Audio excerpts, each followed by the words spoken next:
ఎవరి హయాంలో కంప్లీట్ అయిందండి? జగనన్న ప్రభుత్వంలో కాదా? మొత్తం స్పిల్వే కంప్లీట్ చేసి హైడ్రాలిక్ గేట్స్ పెట్టి నీరుని నదిని డైవర్ట్ చేసి ఈ స్పిల్ ఛానల్ మీదుగా పంపించింది ఎవరి హయాంలో పంపించారండి? ఈ నీరంతా కూడా జగనన్న గారి ప్రభుత్వంలో కాదా? మరి ఇన్ని కంప్లీషన్ చేసిన ప్రభుత్వం జగనన్న గారి ప్రభుత్వం అయితే కేవలం జగనన్న 4% కంప్లీట్ చేశాడు, 5% కంప్లీట్ చేశాడని తప్పుడు లెక్కలు ఇస్తా ఉన్నారు. ఇవన్నీ పక్కన పెడితే ముందర పోలవరం ప్రాజెక్టు ఇంత అనర్థానికి దారి తీసిన భారతులు ఎవరు అని అడుగుతా ఉన్నారు. చంద్రబాబు నాయుడు గారు కాదా అని అడుగుతా ఉన్నారు. మరి ఇన్ని అబద్దాలు చెప్తూ ఇవాళ ప్రజల్ని మోసం చేసే కార్యక్రమం చేస్తాం.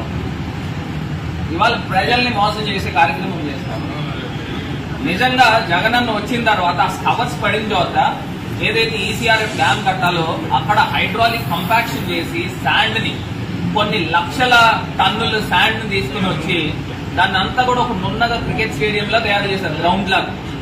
దానిపైన అప్పుడు ఈసీఆర్ఎఫ్ డ్యామ్ కట్టారు. ఇవన్నీ పక్కన పెడితే ఇంకా రాబోయే రోజుల్లో కొన్ని అనర్థాలు కూడా జరిగేదానికి అవకాశం ఉంది. ఒకటి, కాఫర్ డ్యామ్ యొక్క పీరియడ్, అది సస్టైన్ అయ్యే పీరియడ్ కేవలం 3 సంవత్సరాలు అనుకుంటా నాకు తెలుసు. మరి కాఫర్ డ్యామ్ మొదలు పెట్టింది చంద్రబాబు నాయుడు గారి హయాంలో 4-5 సంవత్సరాల క్రితం మొదలు పెట్టారు.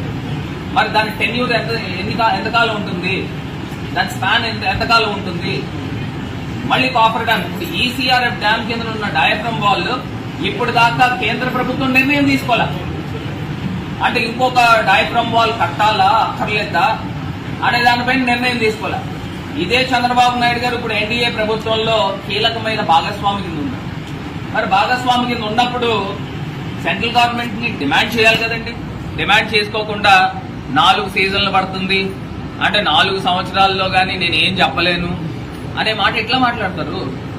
మరి ఇదే చంద్రబాబు నాయుడు గారు ఎన్డీఏ 2014లో ఉన్నప్పుడు ఆయన ఒక స్పెషల్ ప్యాకేజ్ ఒప్పుకుని 20,000 కోట్లు పోలవరం ప్రాజెక్టుకి ఇస్తే సరిపోతుంది అని ఆయన ఒప్పుకున్న మాట నిజం కాదా?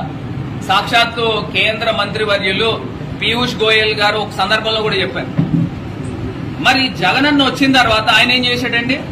జగనన్న వచ్చిన తర్వాత ఆయన కేంద్ర ప్రభుత్వంతో మాట్లాడి, ప్రధానమంత్రి గారితో మాట్లాడి రివైజ్డ్ కాస్ట్ ఎస్టిమేషన్ 2019-20కి గాను 55,000 కోట్లు అవుతుంది, దాన్ని ఆమోదించండి అని కేంద్ర ప్రభుత్వం దృష్టికి తీసుకెళ్లిన తర్వాత జలశక్తి మినిస్టర్ ఆమోదించింది 47,800 కోట్లు ఎంతో, దాన్ని ఆమోదించారు. పీపీఏ ధృవీకరించింది.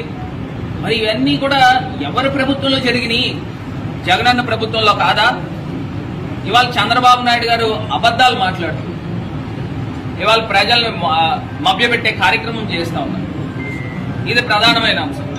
రెండోది, ఏదైతే వైఎస్ఆర్ కాంగ్రెస్ పార్టీ కార్యాలయాలపై ఏదైతే అక్కడ తాడేపల్లిలో ఒక కార్యాలయాన్ని ధ్వంసం చేశారు, కూలగొట్టారు.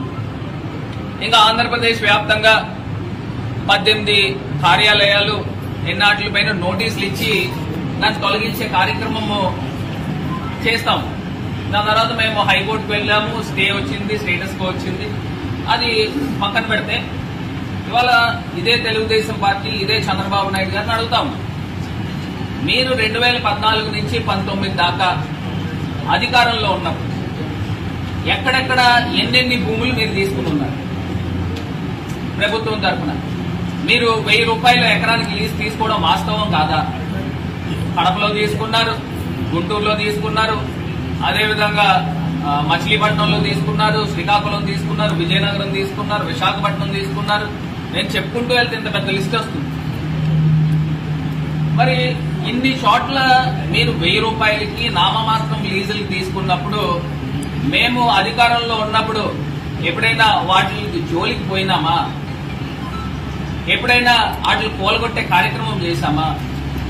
మీరు ఒక జీవో రూపేణ తీసుకుని వచ్చారు, కేబినెట్ నిర్ణయం తీసుకున్నారు, జీవో రూపేణ తీసుకుని వచ్చారు, అది లీజు రాయించుకున్నారు.